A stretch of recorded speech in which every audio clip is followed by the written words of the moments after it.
Nutrition in human beings. Human beings are omnivorous in nutrition, that is, they take in both plant food and animal food. The nutrition in human beings takes place through human digestive system. The human digestive system consists of organs such as mouth, pharynx, esophagus, stomach, small intestine and large intestine. These organs form the alimentary canal. Human digestive system also contains glands such as salivary glands, liver and pancreas. Nutrition in human beings includes various steps. They are ingestion, digestion, absorption, assimilation and egestion. మానవులలో పోషణ చూసినట్లయితే మానవులు ఉభయాహారుల కిందకు వస్తారు. అంటే మొక్కలు మరియు జంతువులకు సంబంధించిన ఆహార పదార్థాలను తీసుకుంటూ ఉంటారు. మానవుల్లో పోషణ జీర్ణ వ్యవస్థ మీద ఆధారపడి ఉంటుంది. దీన్ని డైజెస్టివ్ సిస్టమ్ అంటారు. మానవుని జీర్ణ వ్యవస్థలో ముఖ్య భాగాలు నోరు, గ్రసని, ఆహారవాహిక, జీర్ణాశయము, చిన్న పేగు, పెద్ద పేగు. ఈ భాగాలన్నింటినీ కలిపి ఆహారవాహిక లేదా అన్నవాహిక అంటారు. మానవుని జీర్ణ వ్యవస్థ కొన్ని రకాల గ్రంథులను కూడా కలిగి ఉంటుంది. అవి సలైవరీ గ్లాండ్స్ అంటే లాలాజల గ్రంథులు, కాలేయము మరియు క్లోమము. మానవుని పోషణలో వివిధ దశలు ఉంటాయి. అవి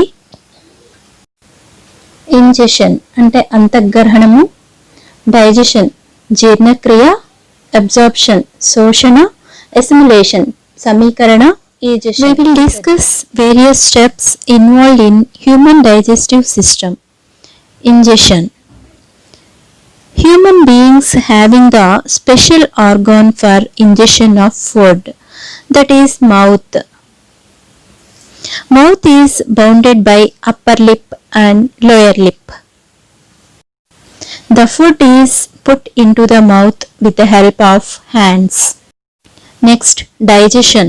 The digestion of food starts as soon as we put food in our mouth. This happens as follows. The mouth cavity or buccal cavity contains teeth, tongue and salivary glands. The teeth cut the food into small pieces, chew and grind it. So, teeth help in physical digestion. The salivary glands produce saliva which mixes with the food while it is being chewed. The saliva contains an enzyme amylase which digests the starch present in food into sugar called glucose. Tongue helps in mixing the saliva and pushes the food during swallowing.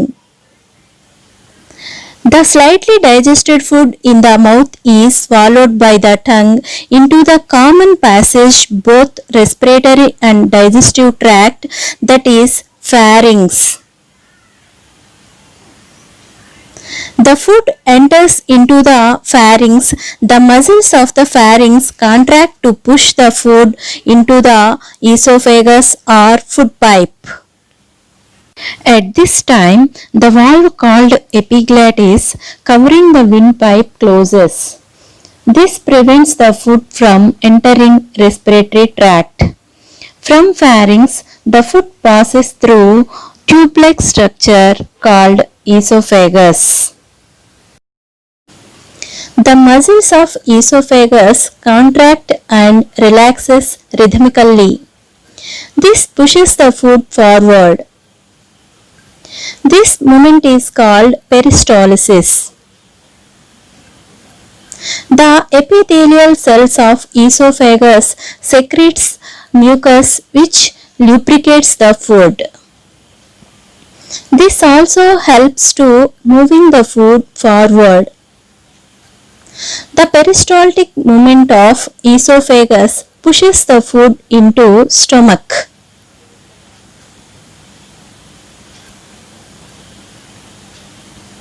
Stomach is a J-shaped organ present left side of the abdomen. The food present here about 3 hours. During this time, the food breaks down into still small pieces and form semi-solid paste. The stomach walls contain tubular glands in its walls.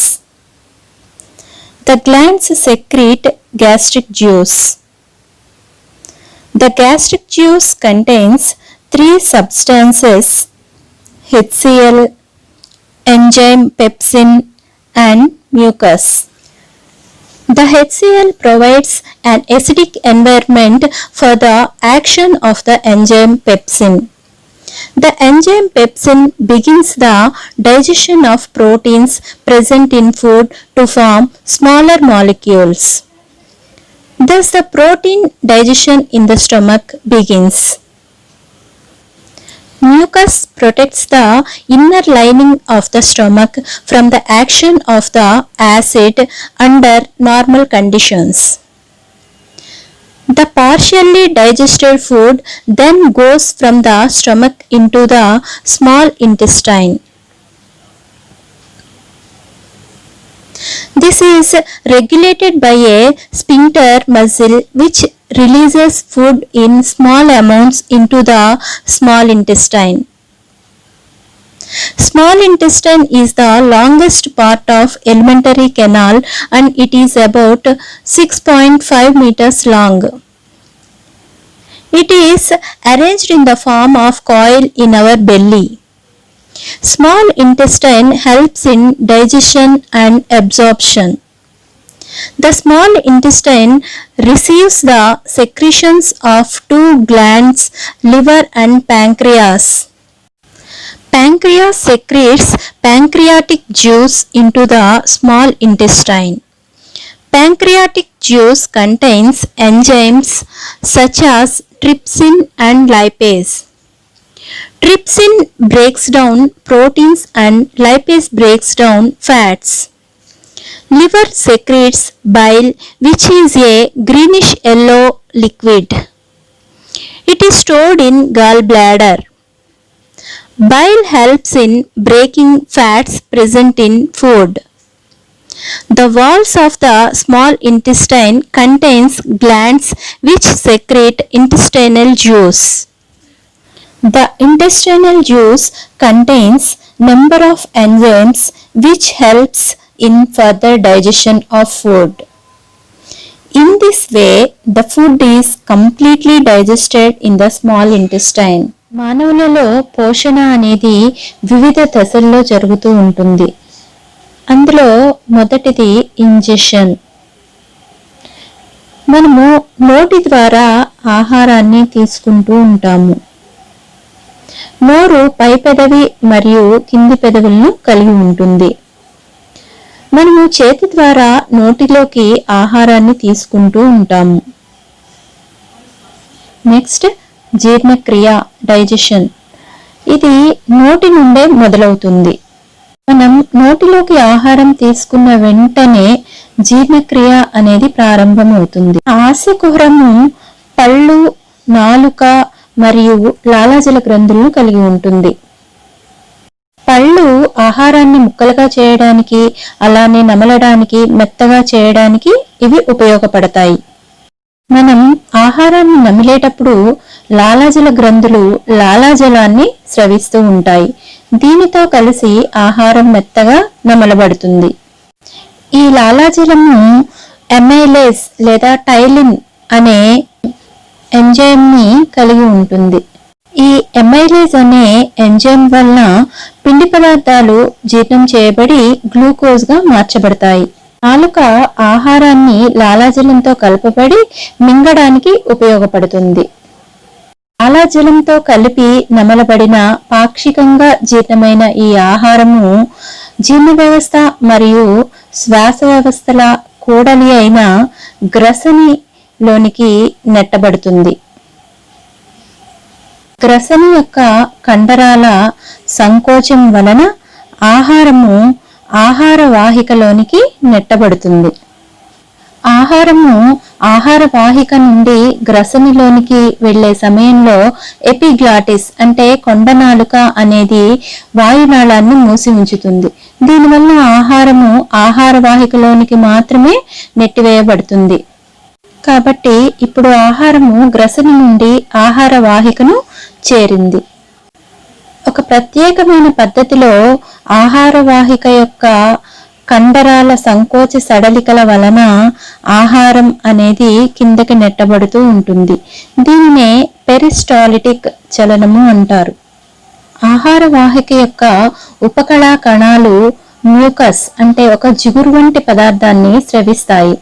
ఈ mucus వలన ఆహారం అనేది చాలా సులువుగా ఆహార వాహిక నుండి కిందికి జారుతూ ఉంటుంది.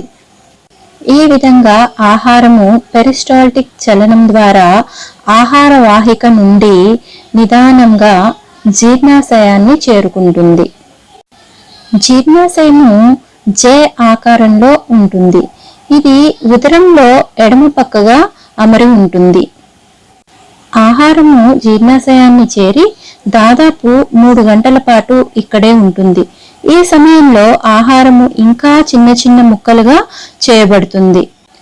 జీర్ణాశయ గోడలు కొన్ని గ్రంథులను కలిగి ఉంటాయి.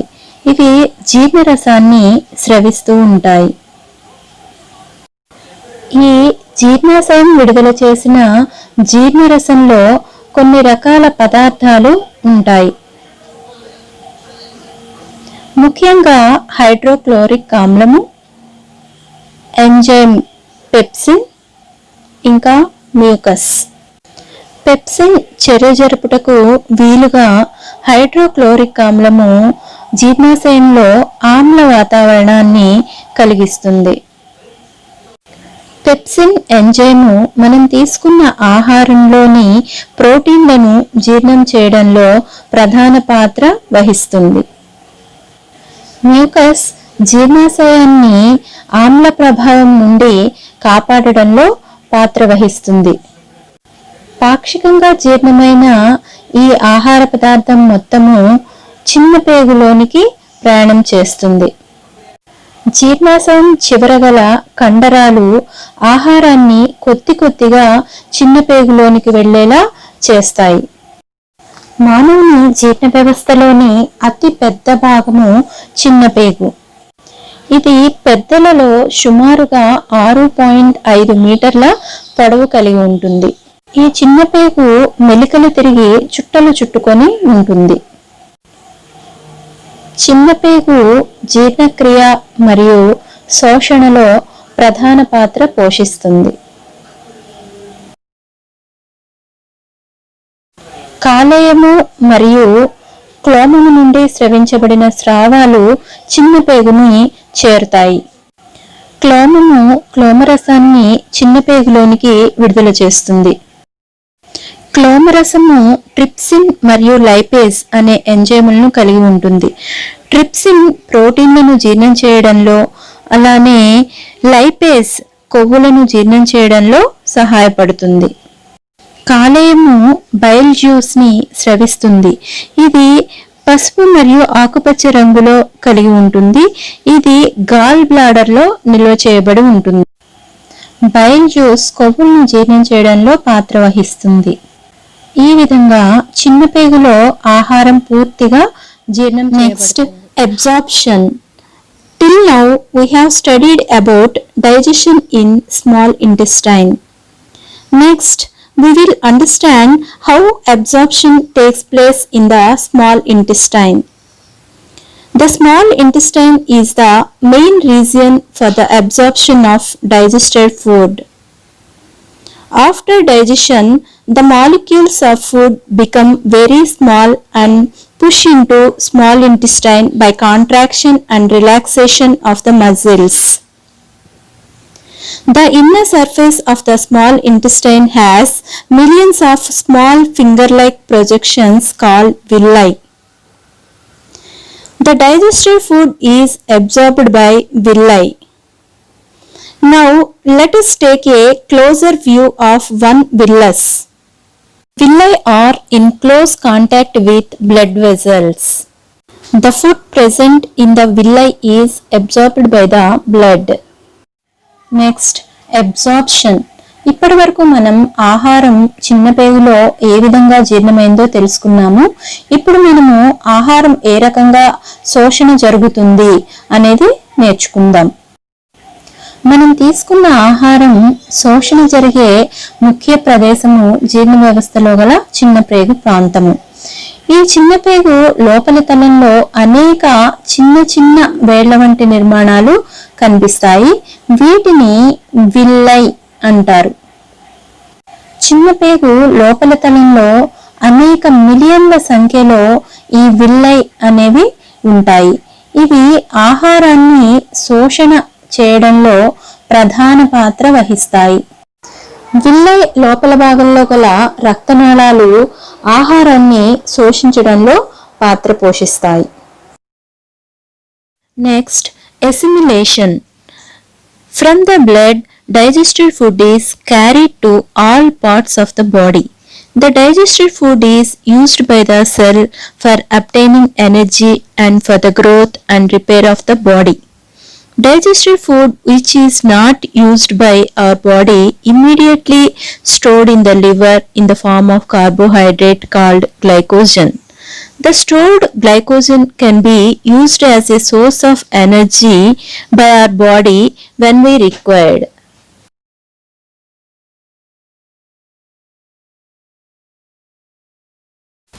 And last step is digestion. A part of food which we eat cannot digested by our body. The undigested food cannot absorbed in the small intestine. So, undigested food passes from the small intestine into a wider tube called large intestine. As it moves along the large intestine, the villi within it absorb the water. So, the undigested food becomes almost solid. The last part of the large intestine is called rectum. It stores the undigested food for some time and then it thrown out into the anus. Next, assimilation. రక్తం ద్వారా జీర్ణమైన ఆహారం శరీరం యొక్క అన్ని భాగాలకు సరఫరా చేయబడుతుంది. జీర్ణమైన ఆహారంలోని శక్తిని ఈ కణాలు వినియోగించుకొని శరీర పెరుగుదలకు మరియు మరమ్మతులకు ఉపయోగించుకుంటాయి. శరీరం వినియోగించుకోగా మిగిలిన జీర్ణమైన ఆహారాన్ని కాలేయము గ్లైకోజన్ రూపంలో నిల్వ చేస్తుంది. గ్లైకోజన్ రూపంలో నిల్వ చేయబడిన ఈ ఆహారాన్ని శరీరము దానికి అవసరమైనప్పుడు వినియోగించుకుంటూ ఉంటుంది. నెక్స్ట్, డైజెషన్, జీర్ణక్రియ. జీర్ణమైన ఆహారాన్ని చిన్న పేగు లోపలి తలంలో ఉండే విల్లైలోని రక్తనాళాల ద్వారా శోషణ అనేది జరుగుతుంది. ఆహారము చిన్న పేగు ద్వారా ప్రయాణించగా మిగిలిన వ్యర్థ పదార్థము వెడల్పుగా ఉండే ఒక పెద్ద భాగంలోనికి రవాణా చేయబడుతుంది. దీనినే పెద్ద పేగు అంటారు. పెద్ద పేగు గోడలు ఆహారంలోని నీటిని శోషించుకుంటాయి. ఆ తర్వాత మిగిలిన పదార్థము పెద్ద పేగు చివరి భాగమైన పురీషనాళంలోనికి చేరుతుంది. ఇక్కడ కొద్ది సమయము నిల్వ చేయబడుతుంది. ఆ తర్వాత పాయు ద్వారా బయటికి విసర్జించబడుతుంది.